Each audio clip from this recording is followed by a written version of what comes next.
Hello दोस्तों, कैसे हैं आप लोग। मैं गौतम कुमार स्वागत करता हूं आपके ही प्यारे चैनल चॉइस एजुकेशन में। दोस्तों आज के इस वीडियो में हम लोग क्लास 10 बायोलॉजी चैप्टर 1 का जो कि है जैव प्रक्रम में पोषण, तो पोषण वाले वीडियो का चौथा पार्ट करने वाले हैं। इससे पहले हम लोगों ने पूरा चीज़ देख लिया है, हालांकि बोला जाए तो पूरा थ्योरी कंप्लीट है हम लोगों का। अब उसी से कुछ क्वेश्चंस निकल के आते हैं जो आप लोगों को बताना होता है, ठीक है ना। और ये क्वेश्चन ना बोर्ड बहुत ज़्यादा पूछता है ऐसा क्वेश्चन। तो चलिए हम लोग इन सब क्वेश्चन को एक बार कवर कर लेते हैं कि कैसे कैसे लिखना है, या इस टाइप का क्वेश्चन आ जाएगा तो हमको निकाल के कैसे लिखना है, ठीक है ना। तो सबसे पहला है क्वेश्चन कि आहार नाल किसे कहते हैं, इसके भागों के नाम लिखें। ये बहुत इंपॉर्टेंट क्वेश्चन है, बहुत बार पूछा भी गया है। तो आपको पता होगा आहार नाल क्या है। तो आहार नाल हमारे शरीर में पाचन का, समझिए ध्यान से देखिए, पाचन तंत्र का सबसे महत्वपूर्ण हिस्सा है।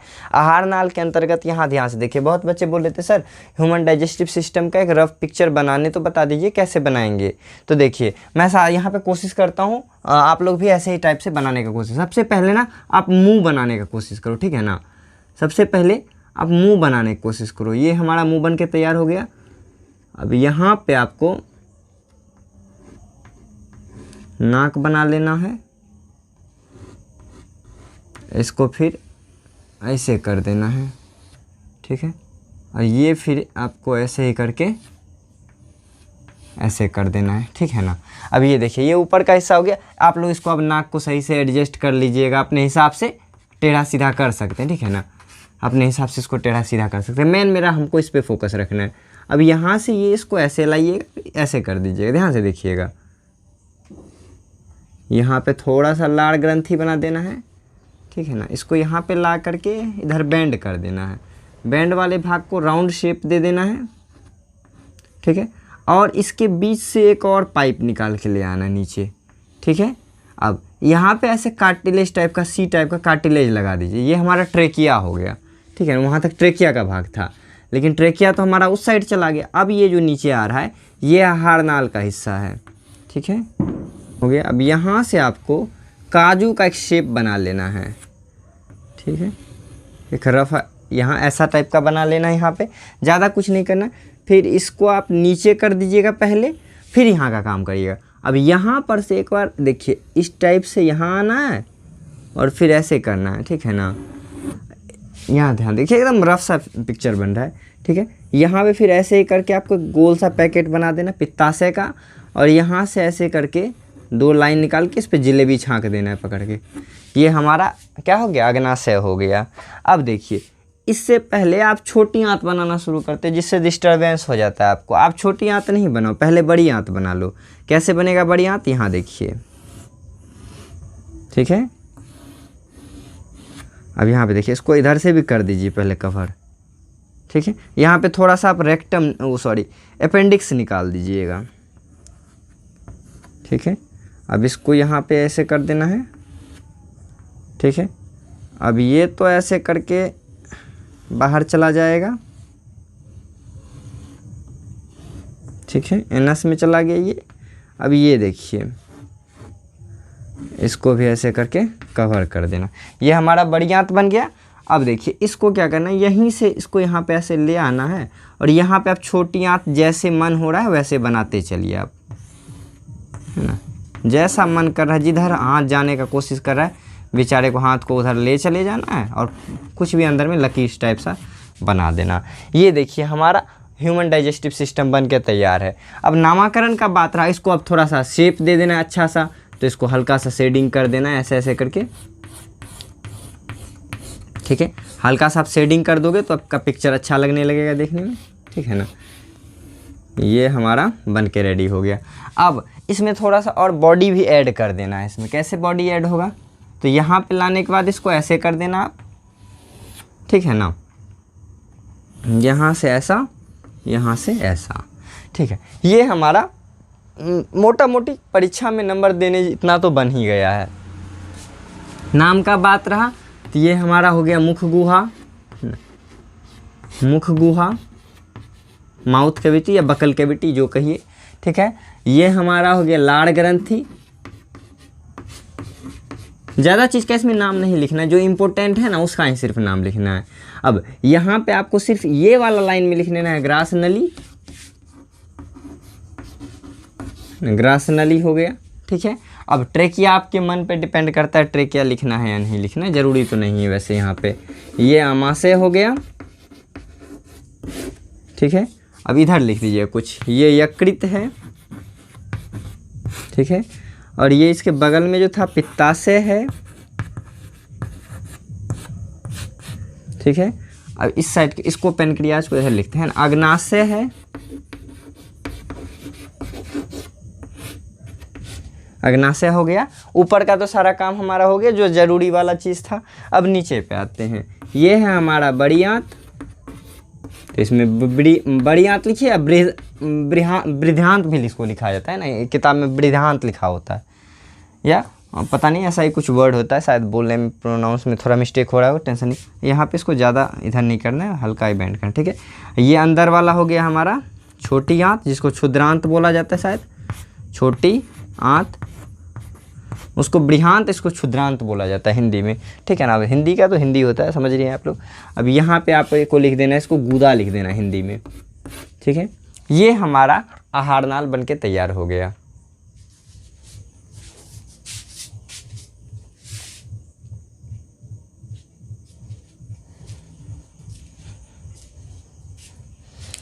समझ गए ना, बन के बिल्कुल रेडी है हमारा। इतना आप बना देते हो, एग्जाम में एक भी नंबर आपका नहीं कटेगा। अब बिना वजह का इसमें कुछ से कुछ ऐड करने लगोगे तो कचरा हो जाएगा पिक्चर, ठीक है। आप शेडिंग पे थोड़ा मेहनत कर लेना, है ना, चारों बगल से ऐसे करके शेडिंग कर देना, तो आपका एक अच्छा सा बन भी जाएगा, पिक्चर भी देखने में अच्छा लगेगा और मार्क्स भी अच्छा सा मिल जाएगा, ठीक है ना।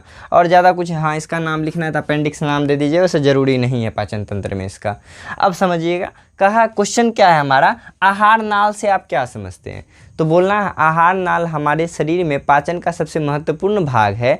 आहार नाल की लंबाई पहले बता रखें, लगभग 8 से 9 मीटर होता है, ठीक है। आहार नाल हमारा मुख से प्रारंभ होकर के गुदा तक जाता है। आहार नाल, ध्यान से देखिएगा, आहार नाल का मुख्य भाग मुख गुहा, ग्रास नली, आमाशय, यहाँ ध्यान से देखिएगा, मुख गुहा, ग्रास नली, आमाशय, छोटी आंत, बड़ी आंत और गुदा है, ठीक है ना। अब बोलिएगा सर ये सब ग्रंथि है, ये आहार नाल का हिस्सा नहीं है ये सब, ठीक है ना। ये सब एक्स्ट्रा कोई ग्रंथि है जो कि इससे कोई पाइप के द्वारा, यहाँ से देखिए जो है पाइल जूस, इससे यहाँ पे पाइप से कनेक्टेड होता है, कुछ एंजाइम्स वहाँ से आते रहते हैं, कुछ लिक्विड आते रहते हैं।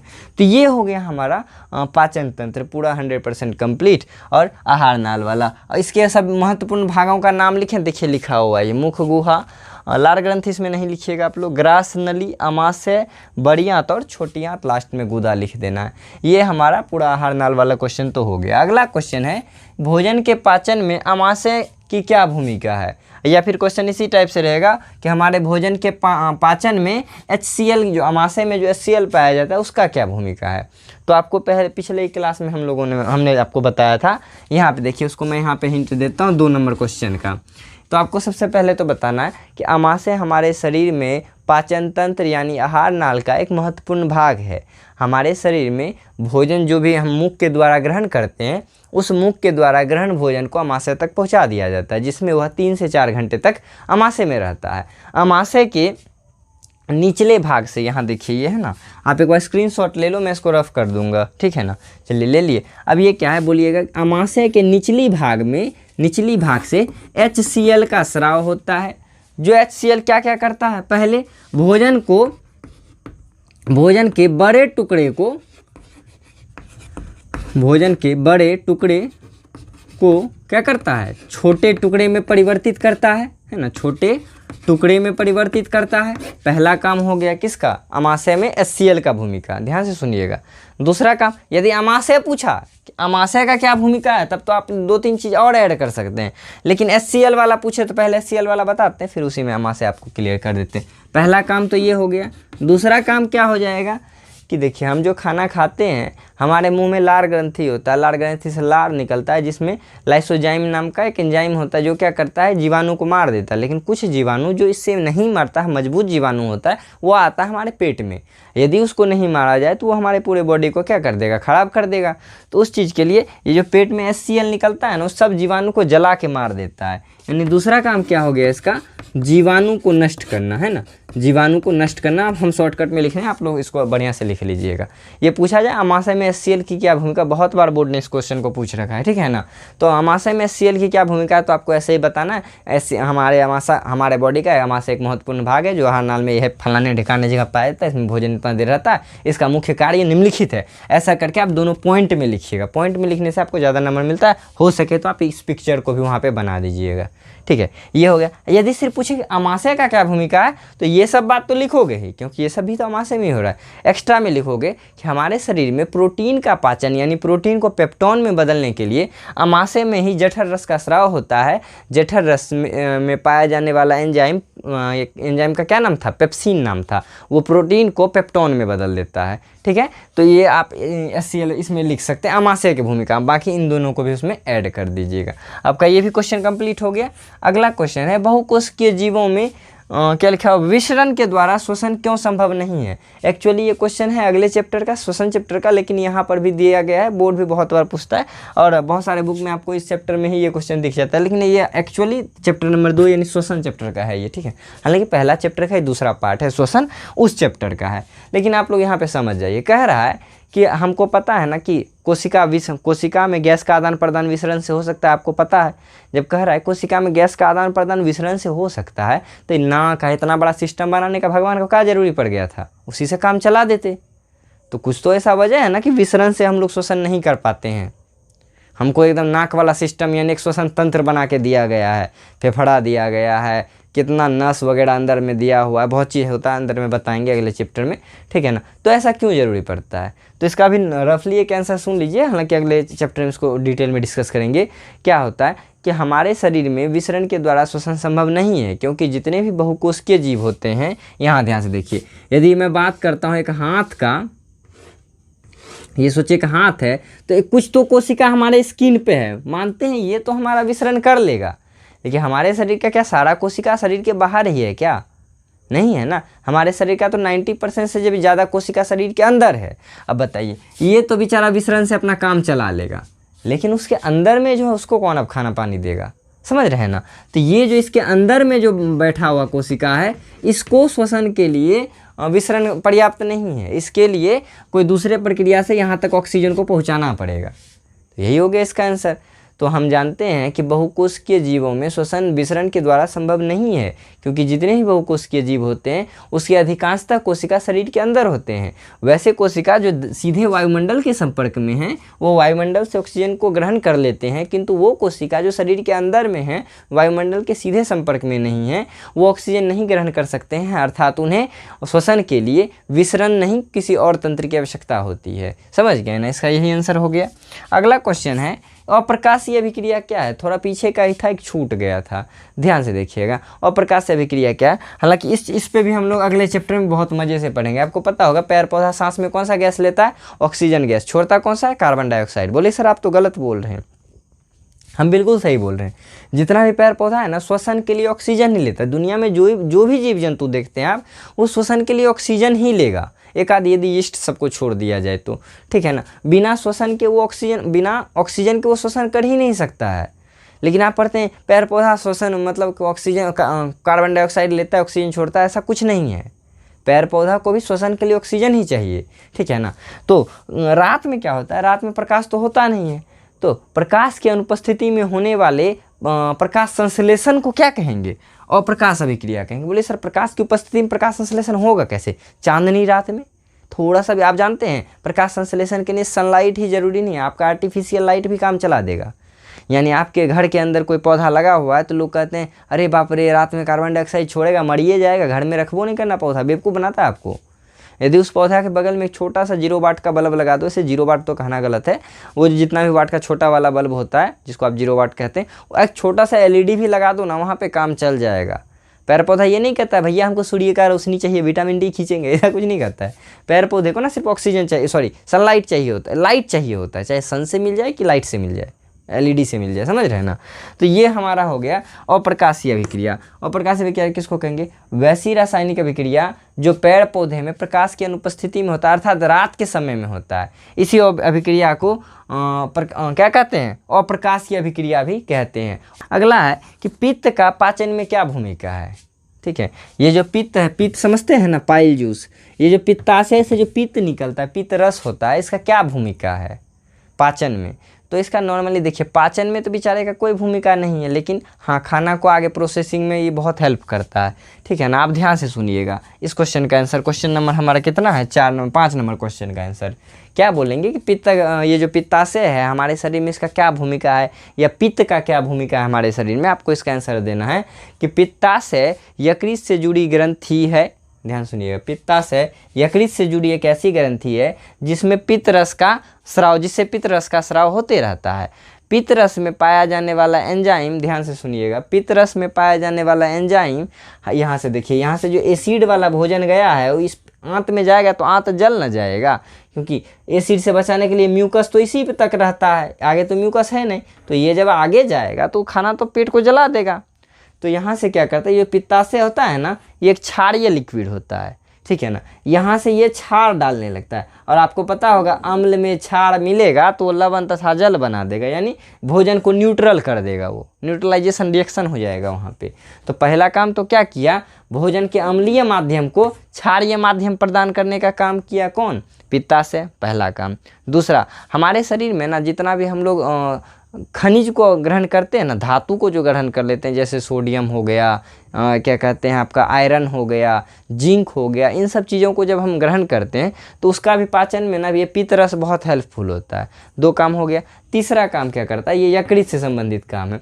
हम लोग कोई कुछ जहर खा लेते हैं, जैसे जहर मतलब क्या सर, जहर हम लोग खा लेते हैं मतलब जैसे कोलेस्ट्रॉल होता है ना, वो पेट के लिए जहर ही होता है, तो कोलेस्ट्रॉल के भी पाचन में यही हेल्प करता है, ठीक है ना। तो इन सब प्रकार से हमारा पित्ताशय हमको हेल्प कर सकता है, ठीक है। इसका कंप्लीट आपको ना PDF आपको टेलीग्राम के ग्रुप में मिल जाएगा, ठीक है ना। चलिए अगला क्या है, हाँ सर डिस्क्रिप्शन में क्यों नहीं डाल देते हैं, तो वहाँ पे बहुत बच्चे को दिक्कत होता है, ठीक है ना। बच्चे क्लास करने से पहले डिस्क्रिप्शन से PDF ही ले लेते हैं, और टेलीग्राम में आप थोड़ी आपको डायरेक्ट PDF ही मिल जाएगा, वहाँ बहुत सारा रूल प्रोसीजर है। जो क्लास करते हैं ना उसके लिए मैंने वो लिख के रखा है, सबके लिए नहीं है। कोई भी आओ PDF ले लो, पढ़ लो जाके, क्या फ़ायदा उससे, तो वो तो किताब में भी लिखा हुआ है, ठीक है ना। मैंने जो बताया वो मैंने लिखा है, तो मेरे तरीके से पहले समझ लो, फिर वहाँ पे आप जाके पढ़ लेना, ठीक है ना। यकृत वाला काम हो गया, पित्ताशय वाला काम हो गया। अगला क्वेश्चन है कि हरे पेड़ पौधे गैस का संतुलन वायुमंडल में कैसे बनाते हैं। पिछले क्लास में मैंने इसमें बताया रखा है, लेकिन फिर से डिटेल में देख लेते हैं एक बार।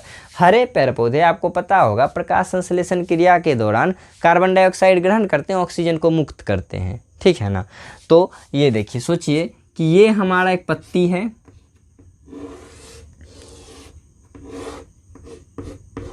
ये एक पत्ती है, पत्ती में छोटा छोटा सा छेद पाया जाता है जिसको क्या कहा जाता है, स्टोमाटा। तो आपको क्या पता है कि पेड़ पौधों में प्रकाश संश्लेषण क्रिया के दौरान कार्बन डाइऑक्साइड गैस ग्रहण किया जाता है एवं इसके फलस्वरूप ऑक्सीजन गैस को मुक्त किया जाता है। आप ही बताइए कोई ऐसा आदमी जो, हम लोग क्या कर रहे हैं, हम लोग जितने भी लोग हैं क्या करते हैं, सिर्फ और सिर्फ कार्बन डाइऑक्साइड फैला रहे हैं, लेकिन पेड़ पौधा बेचारा हमारा इतना अच्छा प्यारा सा दोस्त है ना, बिना पैसा लिए वो कार्बन डाइऑक्साइड को ऑक्सीजन में बदल देता है। और दुनिया में ऐसा कोई फ्री में चलने वाला यंत्र नहीं है जो कार्बन डाइऑक्साइड को ऑक्सीजन में बदल दे, आप चेक कर लेना, ठीक है ना। एक पेड़ पौधा ही है। तो पेड़ पौधा क्या करता है, कार्बन डाइऑक्साइड जो कि एक बहुत ही गर्म गैस है, जिसके कारण आपको पता है ग्लोबल वार्मिंग जैसी समस्याएं बढ़ती जा रही है, तो कार्बन डाइऑक्साइड या वो हमारे शोषण के लिए फिर बेकार सा गैस है। तो ये क्या करेगा, प्रदूषित वायु कार्बन डाइऑक्साइड को ग्रहण करके शुद्ध वायु ऑक्सीजन को छोड़ता है ना। आपको पता है ना कि शुद्ध वायु यानी ऑक्सीजन का साइंटिफिक नाम, ये जो प्राणवायु का साइंटिफिक नाम क्या है, ऑक्सीजन होता है ना। प्राणवायु का साइंटिफिक नेम ऑक्सीजन होता है। प्राणवायु मतलब ऐसा वायु जिससे हमको प्राण आता है, तो ऑक्सीजन ही है ना वो। तो ये जो क्या करता है कि दूषित कार्बन डाइऑक्साइड युक्त वायु को ग्रहण करके स्वच्छ ऑक्सीजन युक्त क्या करता है, गैस का निष्कासन करता है, जिसके कारण वायुमंडल में क्या होता है, गैसों का संतुलन बना रहता है, ठीक है ना। तो ये सब क्वेश्चन था, कुछ क्वेश्चन उसमें मिसिंग जो रह गया था, हालांकि सारा पढ़ाया हुआ ही चीज़ था, थोड़ा सा एक्स्ट्रा में आ गया, ठीक है ना। ये सब क्वेश्चन बोर्ड इस टाइप से क्वेश्चन पूछता है, ठीक है ना। तो इन सब क्वेश्चनों को एक बार आप बढ़िया से देख लीजिएगा। ये था हमारा पूरा प्यारा सा क्लास, और ये पूरा चैप्टर हम लोगों का कंप्लीट हो गया। अब बोलिए सर इसमें कुछ और क्वेश्चंस है, वो इस चैप्टर का नहीं है, वो अगले चैप्टर में श्वसन वाला जब बढ़िया से पढ़ लेंगे ना तो उसमें बहुत मज़ा आएगा। श्वसन भी इतने ही डिटेल में आपको पढ़ाने वाले हैं, ठीक है ना। हाँ, आपने यदि इससे पहले वाला वीडियो नहीं देखा है वो डिस्क्रिप्शन में लिंक है, या फिर यूट्यूब पर सर्च कर लीजिए class 10 biology chapter 1 by Gautam sir, मैं दिख जाऊँगा, ठीक है ना। तो इस चीज़ पे आप लोग थोड़ा सा मेहनत करिए। आप जब तक अपने से मेहनत नहीं करिएगा, आप सोचिएगा मेरा मार्क्स बढ़ जाए, ऐसा कभी नहीं होगा। आप सिर्फ पढ़ के चीज़ों को मत छोड़िए। एक बार जैसे मैंने अभी पढ़ाया ना, आप बिल्कुल सब कुछ नोट भी कर लिए होंगे, कोई बात नहीं, आप इन क्वेश्चन को ले लीजिए, अपने से लिखना शुरू करिए, क्या हम सही से लिख पा रहे हैं। यदि लिख लेते हैं तो आप मेरे को टेलीग्राम में मैसेज भी कर दीजिए, वहाँ पे चॉइस एजुकेशन सर्च करिए, मैं दिख जाऊँगा आपको, ठीक है ना। तो वहाँ पे आप मेरे को सेंड करिए, सर देखिए मैंने लिखा क्या, ये सही है, तो मैं आपको वहाँ पे बता भी पाऊँगा कि हाँ ये सही है या नहीं है, ठीक है ना। तो ये था अपना शानदार सा। ऊपर से मैंने ये बनाना भी आप लोगों को एक रफली जैसा मैं बना सकता, मैंने बनाना भी सिखा दिया आप लोगों को, ठीक है ना। तो आप इसी तरह से तैयारी करते रहिए। बहुत जल्द हम लोग नेक्स्ट चैप्टर लाने वाले हैं, और हाँ बाकी चैप्टर प्लेलिस्ट में है, तो वहाँ से भी आप जाके चेक कर सकते हैं। मिलते हैं बहुत जल्द, तब तक के लिए bye bye and take care.